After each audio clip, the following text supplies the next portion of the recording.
First of all, I would say that age is more than a chronological fact.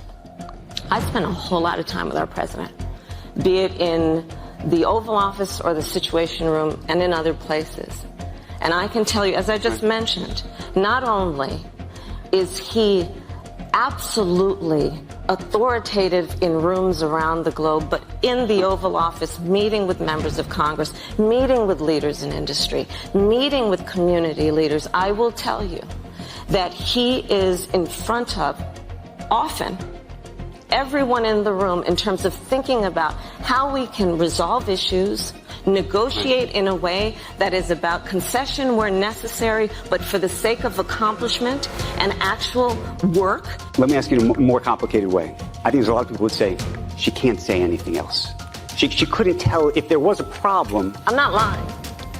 President Trump earned a TKO in his June debate against President Biden, but that was shadowboxing. Trump can defend his belt against Vice President Harris with some precision power punching, beginning with her ascension to the nomination.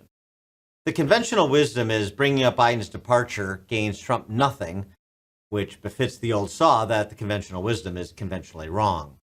He need not obsess about Kamala's perfidy when it came to Biden's capacity, but it is always worth pointing out your opponent's candidacy is predicated on a lie when that is in fact the truth. It speaks to both character and judgment.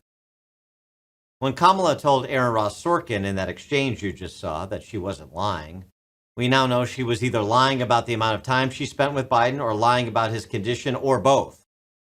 If George Clooney could pick up on Biden's incapacitation in passing at a fundraiser, it strains the bounds of credulity to their breaking point to believe Kamala was oblivious to it all in those many meetings in which she sat with the boss of Wilmington, Delaware's most notorious crime family. In short, Kamala's candidacy was predicated on a lie she told on behalf of Biden until it was time to tell lies on behalf of herself. Trump tenders her up for the KO by politically jabbing her with this as soon as the bell rings. That then sets up power punches to her deceptive campaign and radical philosophy. Trump needs to maintain ring generalship and press her to explain why she changed her positions on abolishing ICE, closing immigration detention centers, providing taxpayer-funded health care for illegal immigrants, banning fracking, and any other major issue on which he does a 180 between now and the debate. Yes, people can change their minds. So let's hear explanations as to why she did issue by issue. This gets Kamala off balance by getting her off script.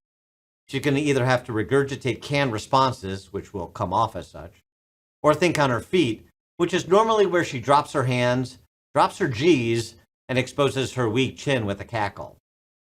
Once Trump establishes Kamala's preternatural dishonesty, then it's time to finish the fight by exposing who she really is.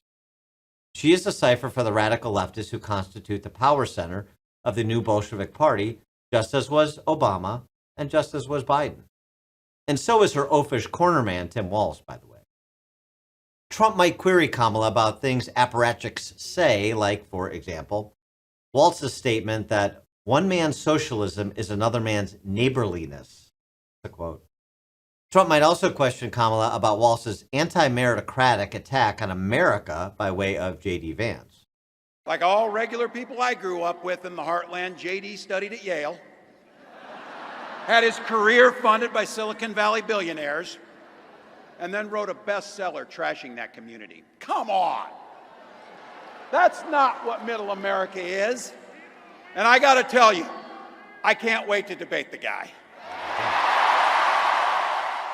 These are remarkable tells as to the dependency-pushing, government-centric agenda Harris and Walz have for America, in which the state is to be the provider of all things except your safety.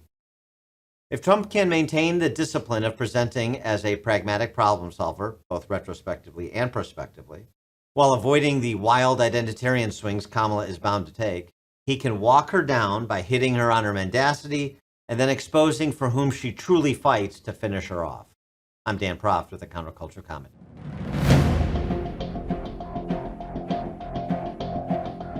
Please like this video and subscribe to this channel if you haven't already. And please leave a comment in the comment section. We'd love to hear your thoughts.